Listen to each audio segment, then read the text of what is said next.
서울만이 답일까? 인서울. 이 얘기 정말 많이 듣습니다. 특히 이 입시를 앞둔 지역의 수험생들 또 부모님들도 마찬가지고요.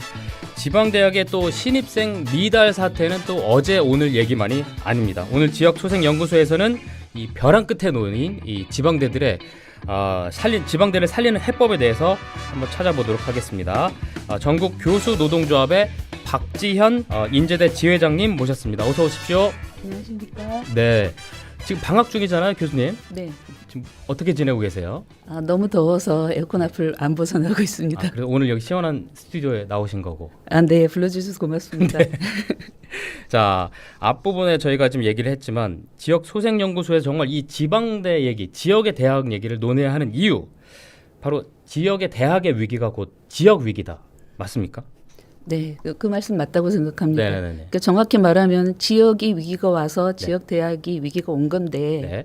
전자가 원인이고 후자가 결과겠죠. 그렇죠. 그러면은 네. 보통은 원인을 해결을 해야 되겠네라고 생각을 음. 하게 되고 그럼 지역을 살려야 대학이 살리겠네. 그렇죠. 네. 대학에 손을 댈 필요가 없다. 없다. 뭐 이렇게 생각하기가 쉬운데 저는 그렇게 얘기하면 안 되고 거꾸로 지역 대학을 살려야 지역이 산다. 그렇게 네. 말하는 게 맞다고 생각하는데 네. 이 두 가지 문제가 서로 다시 원인이 결과가 되고 결과가 다시 원인에 영향을 미치고 하는 그런 뱅글뱅글 관계가 도네요. 있습니다. 네. 네. 네. 그래서 이런 거를 보통 악순환이라고 하잖아요. 네. 그래서 나쁜 효과를 발생시키는 것들이 줄줄이 연결돼 있고 원을 이루는 그런 네. 악순환이라고 할 때는 뭐 가장 근본적인 것을 손을 대는 뭐 그것도 필요하겠지만 그것보다는 가장 효과적인 약한 고리를 찾는 건데 네. 저는 그게 대학이라고 생각을 하는 거예요. 네. 이게 왜 약한 고리냐면은 첫 번째로 대학은 이제 공적인 자금이 투입되어도 좋다라는 네. 평범한 합의가 있지 않습니까? 예. 네, 그런 점에서 쉽게 접근할 수 있고 또 또 하나는 대학은 그러니까 권역 안에 대학이 이렇게 많지가 않습니다. 그래서 예. 여기에 투입되는 재정이 이렇게 크게 많이 소요되지가 네네네네. 않고 그래서 큰 효과를 발휘할 수 네. 있다는 점에서 그런 점에서도 이게 약한 고리다, 핵심 고리다 그렇게 생각하는 거고 네. 그리고 또 지역의 대학이 살아야 그러면 대학이 살아야 지역도 하는데 산다. 또 한 가지는 대학이 인구 유출이 대규모로 시작되는 첫 출발점이거든요. 네. 그래서 일단 대학을 타 지역으로 가면 잘 돌아올 수가 없습니다. 예. 그래서 고등학생들이 바로 지역 내 대학에 진학하게 만들어 주면서부터 네. 인구 유출을 막을 수 있는 그런 효과가 그렇군요. 있다. 그래서 저는 핵심 고리다 그래서 생각하고 있습니다. 지역의 대학을 살려야 된다가 핵심 고리다. 맞습니다. 그러면 지금 지역의 대학이 처한 현실이 어떤지 한번 먼저 좀 알아봐야 될 것 같은데 지방대 위기 이거 진짜 학교 현장에서 대학 현장에서 많이 느끼세요? 어떠세요? 근 한 5년 동안 인구가 계속 줄고 네. 대입 인구가 줄고 그래서 네. 대학들이 전부 다 입학 정원을 감축하고 음. 학과 통폐합을 그렇습니다. 하고 이런 식으로 대응을 했어요. 학생들 입장에서는 어느 날은 학과였다가 학부였다가 이제 아하. 단과대학으로 가면서 네. 계속해서 체계가 바뀌고 그러니까 이제 학생회는 후배들을 챙겨줄 수가 없죠. 학생회 단위가 네네. 달라지니까 그래서 선후배 관계가 다 끊어져서 또 공동체 문화를 찾아볼 수 없는 그러네요. 그런 상태에 예. 있습니다. 그리고 교수들의 입장에서는 자기 학과가 없어지거나 없어질 수 있고 네. 자기가 맡은 강의가 없어질 수 있고. 그러네요. 근데 교수는 원래 다들 모르시지만 계약제거든요. 네. 이제 재임용 기간이 끝나면은 해고당할 수도 있는 예. 그런 취약한 입지 있다고 보니까 자기가 강의를 못할 수도 있다라는 상황에서는 굉장히 위축이 되는 거죠. 그래서 구조조정이나 뭐 학과 그러네요. 개편이나 뭐 대학의 소멸이나 이런 것에 저항할 수 있는 그런 힘을 비축하고 있지 못한다. 연구하고 공부하고 강의해야 되는데 맞습니다. 그런데 자기가 이제 그 직을 놓치게 되면 사실 예. 교수들은 대학에서 대단한 능력을 발휘하지만 밖에 나오면 정말 아무것도 아닌 분들이 예. 많습니다. 네. 그래서 그게 이제 교수들한테도 큰 위기 의식을 주고 있습니다. 이제 지금 이제 지역의 대학이 얼마나 지금 열악한 상황인지 위기인지 지금 말씀을 해주셨는데 자 그러면 또 이런 얘기 좀 많잖아요. 지역에 이제 거점대나 뭐 국립대 합격을 했고 서울에 이제 뭐 중위권이나 어떤 대학이랑 합격을 했을 때 요즘도 그럼 서울 가는 게 먼저다 이렇습니까? 저도 자녀를 대학에 보내봤는데 네. 저는 이제 예를 들면은 서울의 중위권 대학 어떤 대학보다 네. 지방 거점 국립대가 훨씬 더 교수들의 네. 질도 좋고 예. 우수하다. 예. 장기적으로 너에게 큰 도움이 될 것이다 이렇게 유도했다가 얼마나 나중에 타박을 받았는지 몰라요. 그럼 자녀분들은 지금 예, 대학은 서울 인서울인가요? 두 아니면 자녀 다 지방 국립대를 아, 다니고 있는데 저는 아직도 그렇게 생각합니다만 네네네. 자녀들의 입장에서는 그렇잖아요. 이제 입시 경쟁 속에서 장기간 스트레스를 받았는데 뭐 최고의 대학은 못 갔어도 인서울은 해야지 이게 뭐 어떤 성취의 척도같이 되어버린 거예요. 지금도 그렇군요. 네, 그래서 다들 이제 그 입학생들이 그렇게 네. 생각을 하다 보면은 또 이제 학생들의 수준이 또 실제로 이 거점 국립대보다는 서울의 중위권 대학이 더 우수한 대학이 되게 만들어 버리는 그런 네. 효과가 있는 것 같습니다. 안타깝습니다. 지금 말씀하신 그 씁쓸한 상황인데 그렇다 보니까 이제 지역의 대학에서는 신입생들 뽑을 때마다 미달 사태가 계속 나오고 있잖아요. 네, 맞습니다. 이게 특히 2025학년도 이 정시 지원을 보자면 일부 지역의 대학 같은 경우는 정원의 80% 이상을 채우지 못하고 있는 그런 상황이에요. 지역의 대학 신입생 지원 현황 한번 알아볼까요? 어떻게 될까요? 그 지난해 입시에서 이제 전국에 이제 181개 대학이 있는데 네. 정원을 못 채운 대학이 49개라고 합니다. 네. 그런데 이 49개 대학의 그러니까 총 인원 1,120명이 네. 미달이 되었어요. 그런데 1120명 예, 미달. 그게 전국에 골고루 분포한 게 아니라 그 중에 1,020명이 지방 대학에서 미달입니다. 거의 다 그냥 그렇죠. 예. 그래서 이제 우리가 인구가 줄어든다. 그러면 그게 곧바로 지방의 위기가 되는 게 아니라 네. 이 줄어든 그 저출산이 그러니까 줄어든 인구가 저출산으로 줄어든 인구가 다 수도권으로 가버리는 겁니다. 그게 이제 지방의 위기, 지방대의 위기를 낳는 건데. 네. 근데 다행히 이 2,020명은 예. 그 몇몇 대학에 좀 대규모로 분포해 있고 예. 대부분의 지방 사립대들은 그래도 몇십 명 정도 이렇게 겨우 견디는 수준의 이제 미달인데 이제 당분간 한 5년 정도는 예. 그 입학 인구가 줄진 비슷하다고 예. 합니다. 그런데 예. 그 뒤에 이제 2030년부터 40년까지 10년 사이에 예. 지금의 그 대입 인구의 40% 정도가 없어집니다. 그럼 다시 한번 이런 예. 충격이 또 돌아오는 거죠. 그래서 심각하네요. 예. 이제 그거 걱정입니다. 잠깐만. 지금 이제 수능이 이제 100일도 남지 않았어요. 이 또 입시생들도 그렇고 지금 걱정이 많을 텐데 관심도 많고 지역의 대학 그 지방대 기피 현상이 수도권으로 집중되고 있는 또 인구 소멸 이 뭐 원인은 뭐 여러 가지겠는데 교수님이 보실 때 가장 큰 이유 뭘까요? 그 아주 객관적으로 봤을 네. 때 수도권으로 옮겨가려고 하는 가장 큰 이유는 지역에 일자리가 없기 때문입니다. 일자리. 네, 그렇죠. 네. 취업 조건이 좋지가 않기 때문입니다. 그러니까 네. 일자리 자체가 적기도 하거니와 임금 수준도 낮고요. 그래서 그 좋은 곳에 취직하려면 서울로 가야지 이런 생각을 하게 된단 말입니다. 예. 그런데 그거를 역전시키려면은 지방대를 나와도 우수한 인재가 될 수가 있고 예. 그래서 좋은 기업 수도권에 가는 것보다 더 좋은 급여를 받을 수 있는 좋은 기업에 가야지라고 이런 것들이 검증이 되고 보여져야 되는데 문제는 지방대의 재정 지원을 너무 안 하고 있습니다. 그러니까 정부가 예.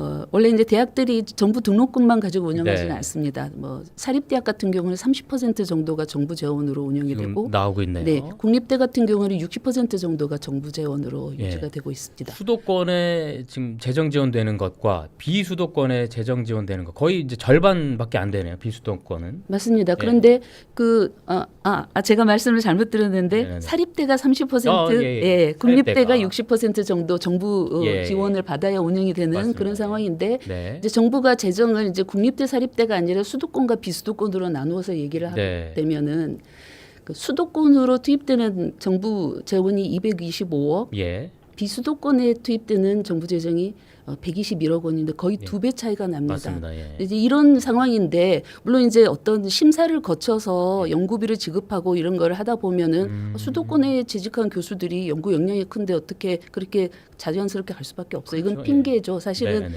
그러니까 애초에 계획을 할 때 계속해서 수도권이 강화되는 쪽으로 재정 투입을 하겠다라는 네. 의도가 아니고서는 그런 식으로 해서 네. 방치할 수는 없는 거겠죠. 한마디로 이게 수도권에 있는 대학에는 팍팍 밀어주고 있고 지역에 있는 대학에는 그러지 못한 거잖아요. 맞습니다. 자, 지금 뭐 역대 정부마다 뭐 지역의 대학 살리고 뭐 이런 것들 좀 정책으로 내세우고 있었습니다만 지역의 대학과 수도권 대학과의 격차는 계속 벌어지고 있습니다.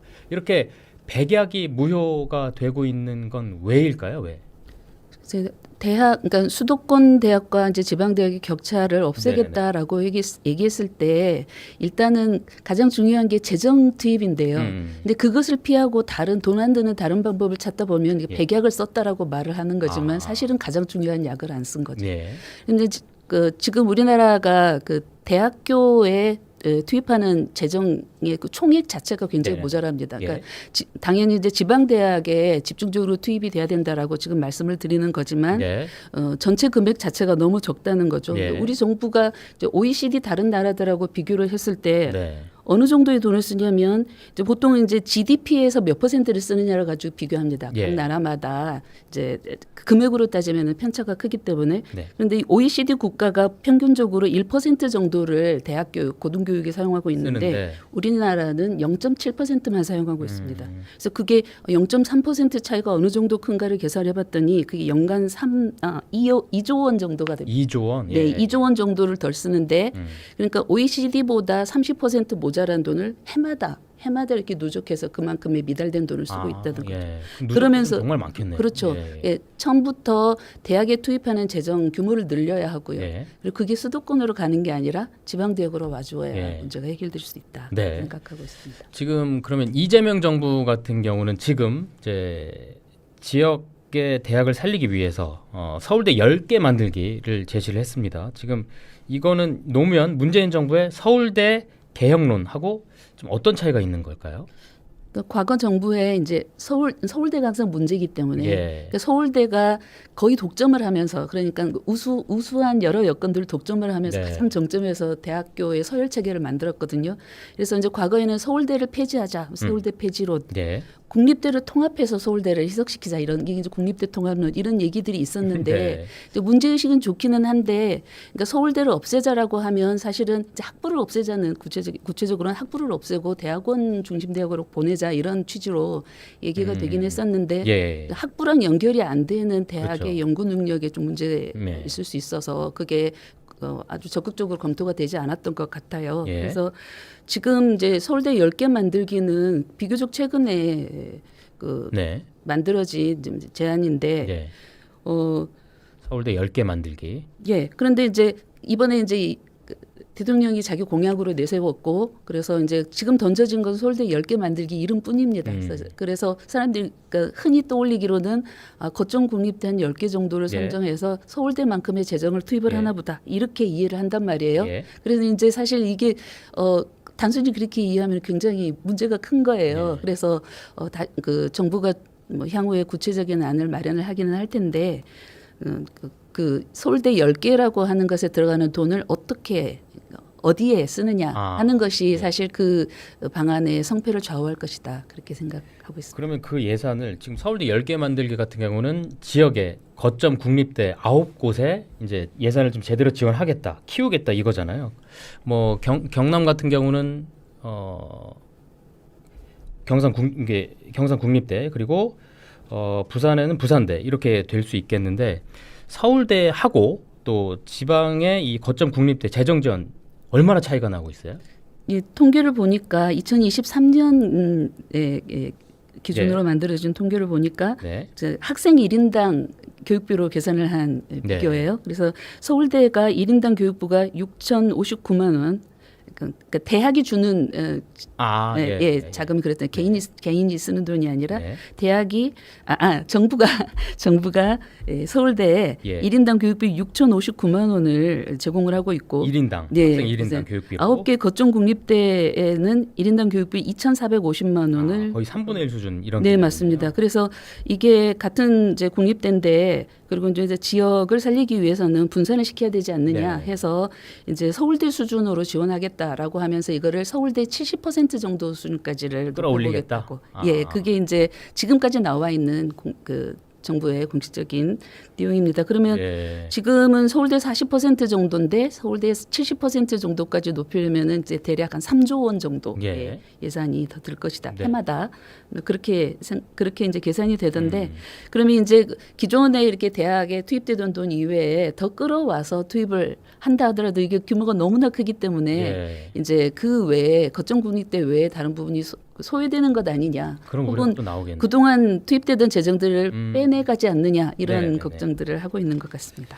그러면 지금 이제 서울대 10개 만들기가 혹시 다른 나라에도 이런 사례가 좀 있을까요?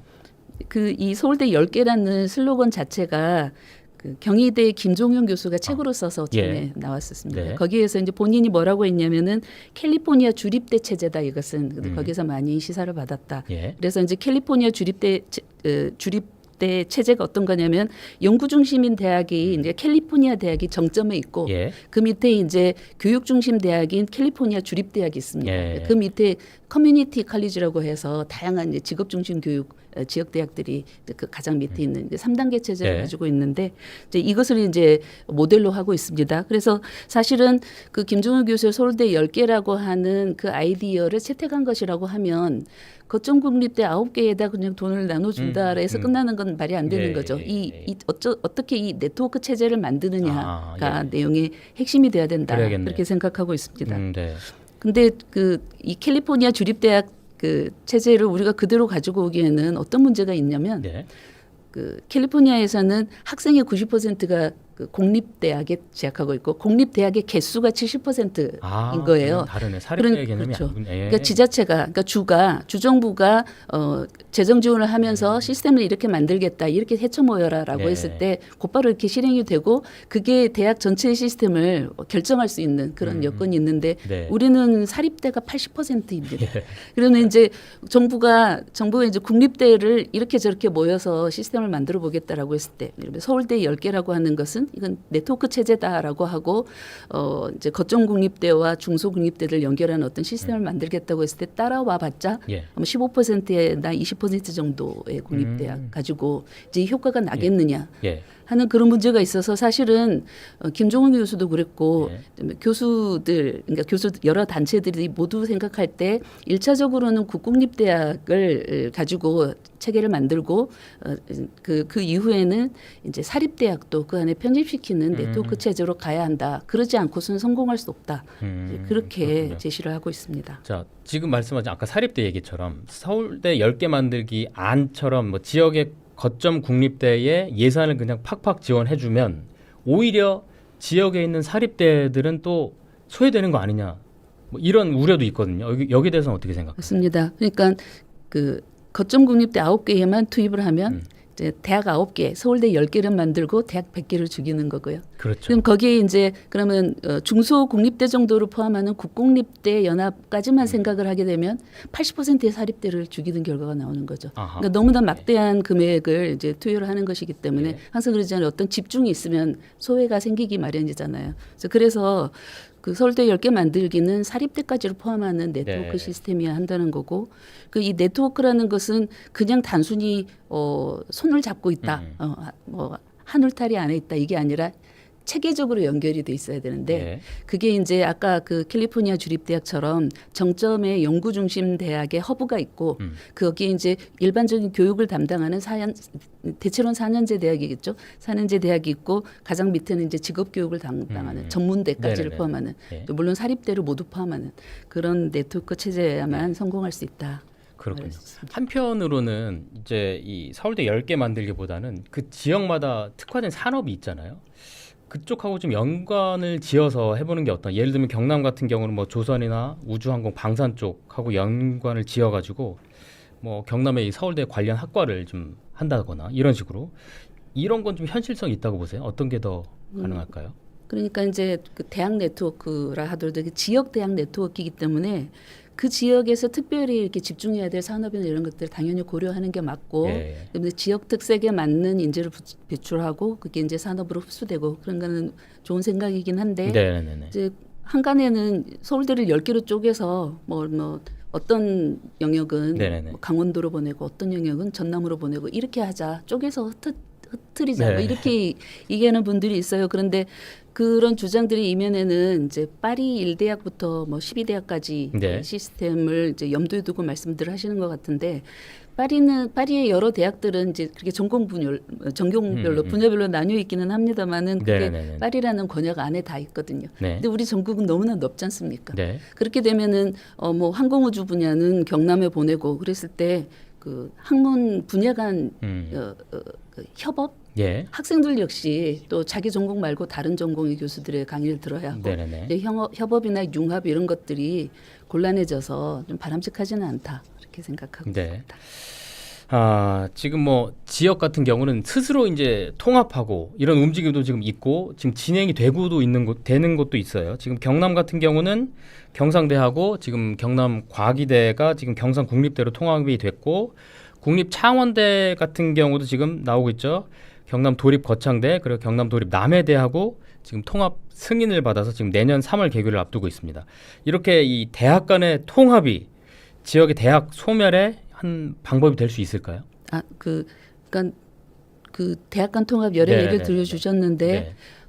통합이 그냥 무조건 선은 아닌 것 같아요. 그 통합이 시너지 효과를 낼 수 있는 대학들이 의논을 해서 예. 협의해서 그 통합을 하는 것은 괜찮은데 문제는 글로컬 대학 그렇죠. 30사업에서 교육부가 공공연하게 대학 통합을 하면은 지원해주겠다.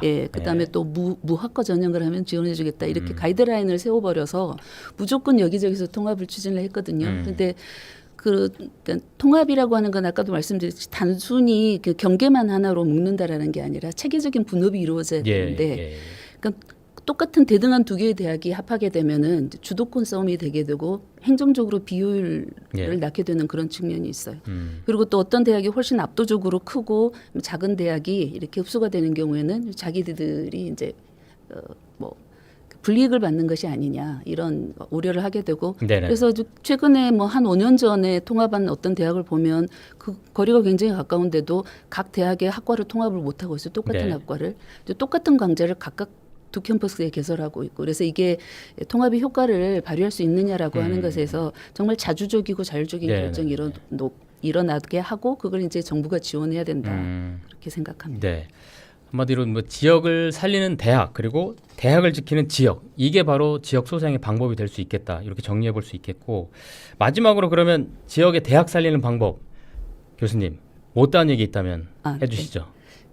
제가 사립대 얘기를 계속 했는데 네. 들으시는 분들은 왜 그 사립대는 사기업이나 같은데 왜 정부가 지원을 해야 돼 네. 이렇게 생각하고 또 어떤 분들은 사학 비리가 너무 심해서 네. 돈이 새 나갈 거다 이렇게 생각하기도 해요. 그래서 저는 그렇게 말씀드리고 싶어요.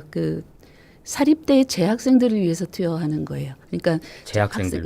학생 사립대에 그러니까 대학이 80% 이상이 사립대이기 때문에 이 학생들의 교육 역량을 높여주기 위해서 재정 투입을 하는 것이다. 그리고 재정 투입은 어떤 조건부로 이루어지면 된다. 그러니까 사학의 공공성을 높이고 공영화되도록 조건을 제시하고 그렇게 하면서 이 아까 말했던 네트워크로 흡수하는 그런 과정을 거친다면 우려할 만한 어떤 그런 효과를 피할 수 있을 것으로 생각합니다. 알겠습니다. 교수님 너무 우울한 얘기해서 지금 지치신 것 같은데 웃으시죠 마지막에. 네. 감사합니다. 말씀 알겠습니다. 잘 들으셔서. 오늘도 좋은 말씀 감사드리고요. 지역소생연구소는 오늘 박지현 인제대 교수님과 함께했습니다. 오늘 말씀 감사합니다.